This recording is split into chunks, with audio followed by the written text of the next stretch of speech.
4 years ago, the day before my 50th birthday, my family and I held a celebration of life for my sister, Beth. She had died 2 months earlier, and she had been 47 years old. And for now, all I really want to say about her death was that it was sudden and that her heart stopped beating. And in a very real sense, a part of my heart stopped beating too, because when you think about it, when you spend decades building a life with somebody, as you probably know, it's just impossible to imagine life without them. I mean, we created a life together. We created language together. We created our own language, actually. This one language that we created was called Ang, and we would put the letters A-N-G in front of any audible vowel. So if I were to say hi, I'd say hangai. And if she would say hello, she'd say hangalengo. And if I were to say something like you better get out of my room right now or I'm gonna tell mom and dad that you just wrote all over my Andy Gibb poster, it would go like this. Yangu, bengetinger, ganget, angout, engov mangai, rangrum, rangai, nangau, ingor, angai, engam gonna, gangana, tangel, mangam, engan, dangad, thanget, yangu, rangoat, angal, engovinger, mangai, engandangi, gangib, pengostinger.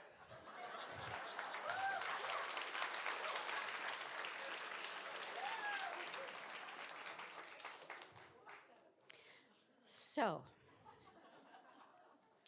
I missed her. I have missed her for the last 4 years. And for these last 4 years, I've been managing grief and longing, and also quite a bit of an identity crisis, because before she died, I'd always been the oldest of 3 sisters. And then when she was gone, it was suddenly like, wait, well, now am I the oldest of 2 sisters? Well, of course not, because even though I can't see her, she's here. But the challenge that I had was that I couldn't find a way to express my grief and my longing and my pain in a way that felt like I wasn't burdening others. And that was on me. Everybody was so supportive, but I just wanted to talk about her all the time. All the time. And then something kind of miraculous happened. But let me back up. So 5 years ago, before she died, in 2017, I'd done one of those at-home DNA tests on a lark. I just did it because I really wanted to know, like, what are my chances of getting bunions? And, what will things smell like if I eat asparagus and all that sort of stuff. And I got the usual, data. Everything checked out. Everything was fine. No crazy news. And so I closed the results and I put them away for 5 years. But then 3 months ago, I opened the database back up and I tapped on a tab called Family Tree, and I saw a name that I didn't recognize. And under the name, it said, likely half-sister. And I was really confused, like, this is obviously a mistake, it's a cousin or something like that. But it actually turns out that this woman and Beth and I share a biological father. And for now, all I'll say about him is that he's no longer alive and that there are a ton of questions that still need to be answered. But the woman and I decided that we had nothing to lose by meeting. We'd only have things to gain and to learn about each other and maybe even our own lives. And so we decided to meet.